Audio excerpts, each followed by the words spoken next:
Thank you very much. On behalf of everyone at Author Services, Galaxy Press, the publisher of the Writers of the Future anthology, and the esteemed judges, let me welcome each and every one of you as we honor this year's winners of the Writers and Illustrators of the Future contest.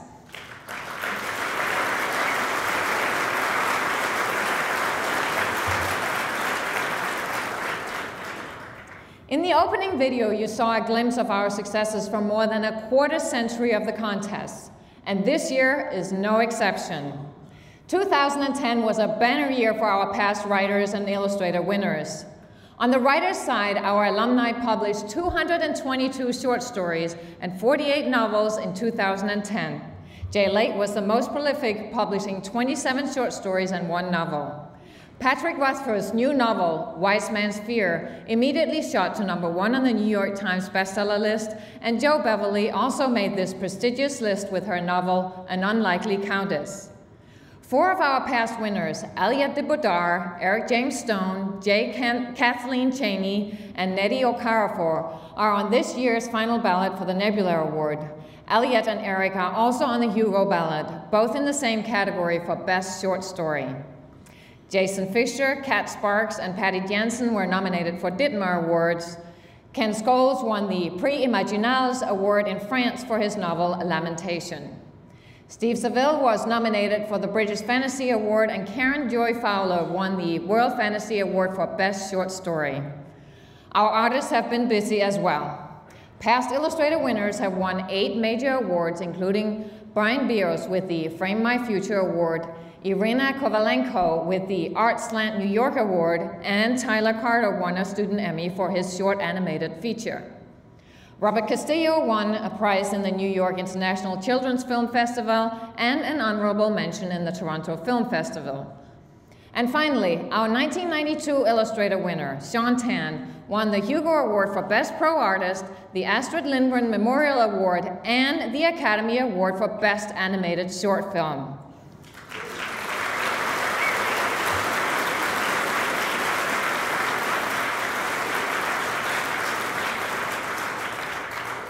And so it is appropriate that tonight's event is being held here in the Hollywood Roosevelt Hotel, where the very first Academy Awards were presented in 1929.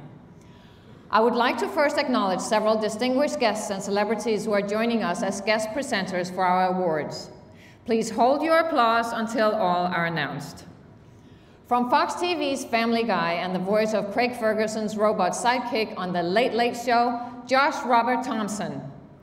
John Mariano has appeared on The Tonight Show, The Sopranos, the cult hit comedy It's Always Sunny in Philadelphia, and has won an Emmy for his work on Steven Spielberg's Animaniacs. Jim Meskimen was in the films Apollo 13, The Grinch Who Stole Christmas, Frost Nixon, and the NBC hit comedy Parks and Recreation. You will also hear his voice in the upcoming X-Men First Class, as well as in audiobooks from Galaxy Audio. Joe Pruitt is an award-winning comic writer and editor. Over the last 20 years, he's been writer, editor, and creative director for Caliber Comics before working on numerous X-Men titles for Marvel. He's now head of his own company, Desperado Publishing. Let's give them all a warm welcome.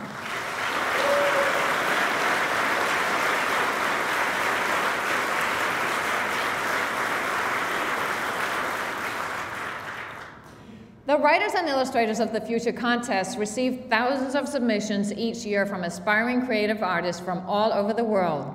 Tonight, we are very pleased to see how many past contest winners and entrants have come in to join us in the audience. Will all past winners and entrants please stand up and be acknowledged?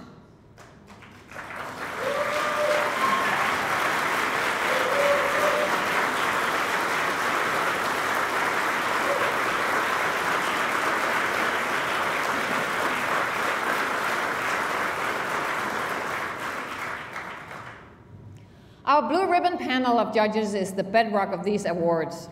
Some of the most notable creators in their fields generously give their time to select the very best among the many entries. These talented professionals mark the rich past and present of speculative fiction and help to create the next generation of writers and artists. Please hold your applause until all are announced. Kevin J. Anderson is the #1 international best-selling author of more than 100 books, as well as being a comic writer, anthology editor, and record producer. Chief Scientist of Air Force Space Command, Dr. Doug Beeson, has written 14 high-tech novels. He also served in the President's Science Office in Washington, D.C. A PhD physicist, Gregory Benford, is the author of such landmark science fiction novels as Timescape, Heart of the Comet, Artifact, and Eater. He has been nominated for 4 Hugo Awards and 12 Nebula Awards.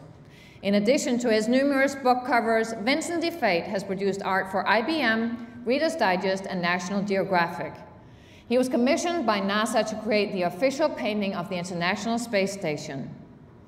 A former contest winner, Eric Flint, has written over 50 novels, both solo and in collaboration. He has also edited many anthologies and was founder and editor of Jim Bain's Universe online magazine.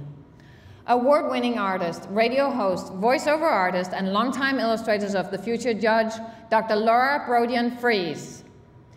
Winner of the Hugo and 5 Chesley Awards, Devin Hickman has published over 450 covers and also created a series of science fiction postage stamps for the U.S. Postal Service, the government's first official recognition of this genre.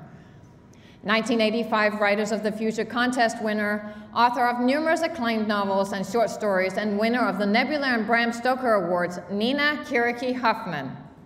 Science fiction author and editor, holder of NASA's Achievement Medal and the Isaac Asimov Memorial Award, Dr. Yodi Kondo.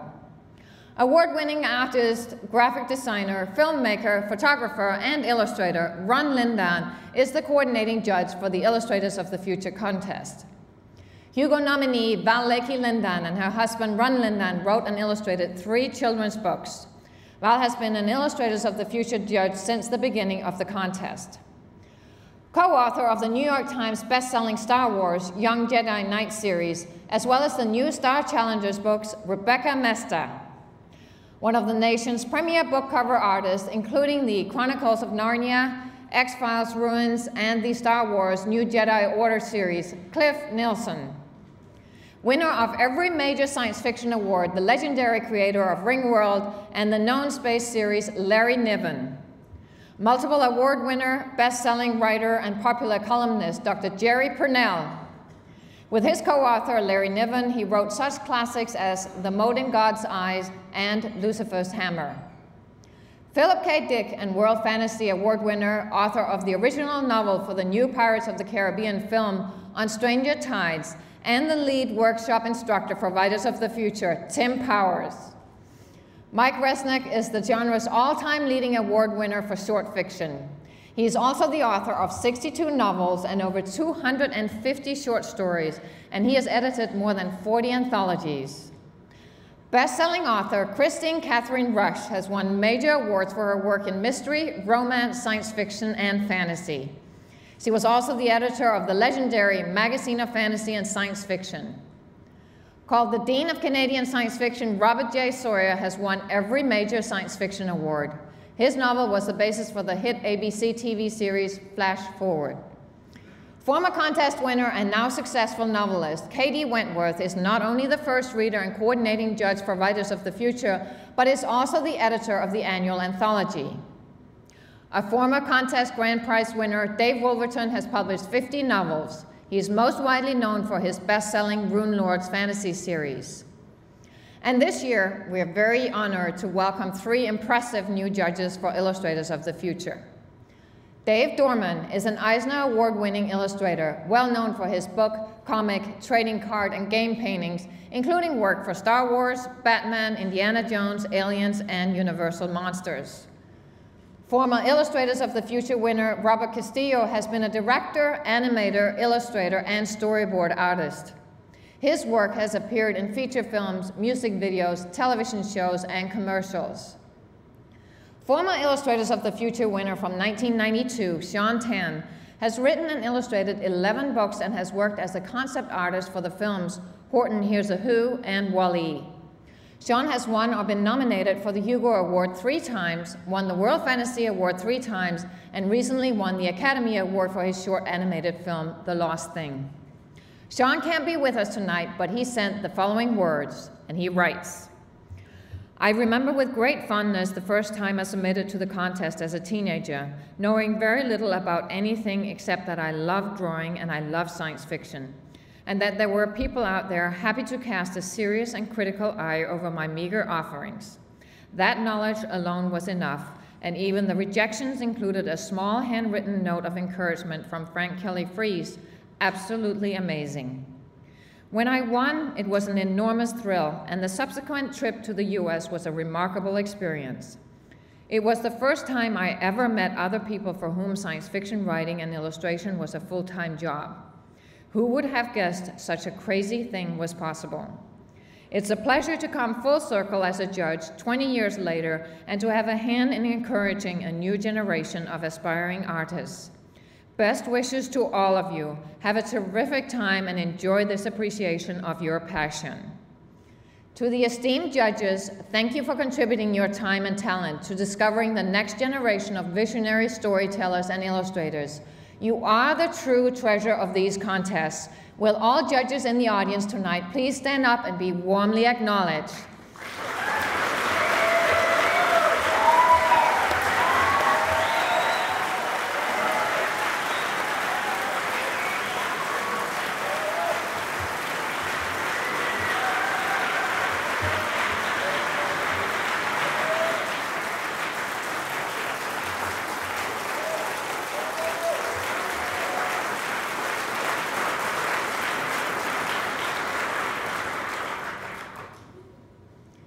In 2009, we celebrated 25 years of the Writers of the Future contest. This year, we celebrate another very special anniversary, the centennial of the contest founder and benefactor, L. Ron Hubbard. Let us give you but a glimpse of the legacy that he left behind, in particular to aspiring artists. 100 years ago, on March 13, 1911, Ron was born in Tilden, Nebraska. In the first 24 years of his life, he traversed thousands of miles to China, India, the South Pacific, and the Caribbean, riding shotgun with a British secret agent in Peking, skirting typhoons off Borneo, and hacking through Caribbean jungles, living an exotic life filled with experiences that would later form the raw material for so much of his writing. By 1933, in the darkest days of the Great Depression, fewer than 200 American authors eked out a respectable living. L. Ron Hubbard was aptly qualified to give America what America then most needed, adventure. Although of the armchair variety, although lasting no more than 30 or 40 pulp magazine pages, but unadulterated and no-holds-barred adventure nonetheless. His first tales were drawn from his own personal exploits. Then came the adventure every writer faces, breaking into a keenly competitive market. In this case, magazine pages filled with stories by the likes of Dashiell Hammett, Raymond Chandler, and even Tennessee Williams, all vying for a penny or two a word. But bringing to bear a wealth of hard-won experience and coupling it with a rare eye for drama and ear for dialogue, it wasn't long before the name L. Ron Hubbard was emblazoned across a dozen pulp covers. Moving to New York City, he quickly assumed his place in pulp fiction history. The stories thereafter are the real stuff of legend. How L. Ron Hubbard redesigned the keyboard of his typewriter to pound out copy at upwards of 90 words a minute. And that's original copy, and the bulk of it sold first draft, first submission. It was said he even rigged the carriage to accommodate paper on the roll because he was working too fast to insert one sheet at a time. And while such tales might be doubtful, this much is certain. He was regularly churning out between 70 and 100,000 words of saleable fiction every month, and in only 3 working days a week. He also wrote fiction across the whole pulp spectrum: mysteries, intrigue, adventure, thrillers, westerns, even occasional romance. If that is not enough, he was additionally scripting for Hollywood, first adapting his own Secret of Treasure Island to the screen, then reworking scene and dialogue on Wild Bill Hickok, The Spider Returns, and The Mysterious Pilot. Then, just for good measure, he was doctoring scripts for none other than Clark Gable and feeding story ideas to Howard Hughes. Yet, what's most relevant to this evening is his tales for astounding science fiction, that immortal vehicle and springboard to science fiction's golden age. He originally entered the field in 1939, enlisted by publisher Street and Smith to transform the genre with real characterization, which would broaden Downing's fan base. Through the process, he also broadened the writer base, and thus, in addition to his own visionary tales of distant worlds, we also have the works of Ray Bradbury, Isaac Asimov, and Frank Herbert, to cite but a few who followed in his wake. But there is something else that followed in the wake of L. Ron Hubbard's foray into speculative fiction. His much-awaited return to the field in 1982, when he released his monumental Battlefield Earth, which captivated a worldwide audience and dominated international bestseller lists. That's the work he dedicated to Robert A. Heinlein, A.E. Van Vogt, John W. Campbell Jr., and all the others from the 30s and 40s who ushered in the golden age of science fiction and fantasy, and so made these genres the respected literary traditions they are today. L. Ron Hubbard wasn't just a writer. He had a lifelong tradition of helping other writers. Knowing how difficult it is for an unknown to break into the field, he wrote, and I quote, "The competition is very keen and even dagger sharp. It is with this in mind that I initiated a means for new and budding writers to have a chance for their creative efforts to be seen and acknowledged." Thus, in 1985, he created the Writers of the Future contest. In that same spirit, and expressly for artists who would give the written word both visual form and shape the Illustrators of the Future contest, was added. Originally judged by the likes of the late Will Eisner, Jack Kirby, Ed Cartier, Frank Frazetta, and Frank Kelly Freas. And our contests are to this day discovering the new talent now shaping a new golden age. So with that, let us salute L. Ron Hubbard on the centennial of his birth, as well as those who made his dream a reality, and those writers and illustrators we celebrate tonight who will inspire generations to come.